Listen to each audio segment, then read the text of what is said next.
But first tonight, a twist in the race to replace Republican Trey Radel in Congress after he resigned amidst a cocaine scandal. Thanks for joining us tonight. I'm Emily Dishno. I'm Patrick Nolan. With just 17 days to go before this special election to replace Radel, some are beginning to rethink the assumption that Republican Kirk Clausen is a shoo-in after spending nearly $4 million of his own money on the GOP primary alone. Warren Wright standing by to explain this surprising development tonight. Warren?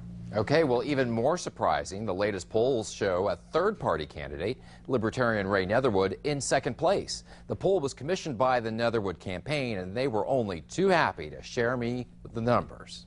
And it shows that this election is wide open. Ray Netherwood's campaign manager, Richie Thimble, couldn't be more pleased with the results of the latest poll, asking more than 2,000 voters who they would pick to represent them in Congress.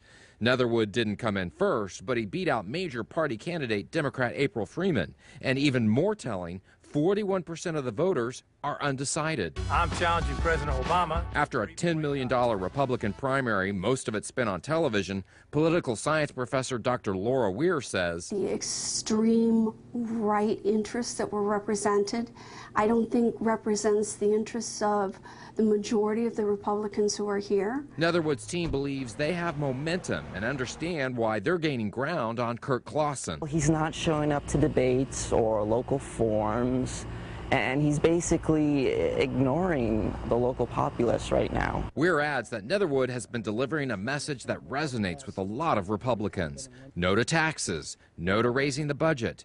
But Weir also says the general election has been just as nasty as the primary and believes voters are less than pleased with their choices. And I think people, by and large, don't see a lot of daylight between the candidates. Bottom line, Weir says Clausen will probably win, but he won't be going to Washington, D.C. with a mandate. I think that they are going to hold their nose and vote for him if they vote at all. I think that we're going to see a very low turnout. Okay, so the poll was conducted by Vote USA Polling in California, and while the race to replace Trey Radel heats up, some say Kirk Clausen is already looking ahead to bigger and better things. Clearly, Kirk Clausen has other interests. Why some say Clausen is looking at a presidential run. I'm showing you the results from a straw poll in Washington that has Clausen ahead of Jeb Bush. I've got the full report at 6:30. Live in the studio, Warren Wright, Fox 4, in your corner.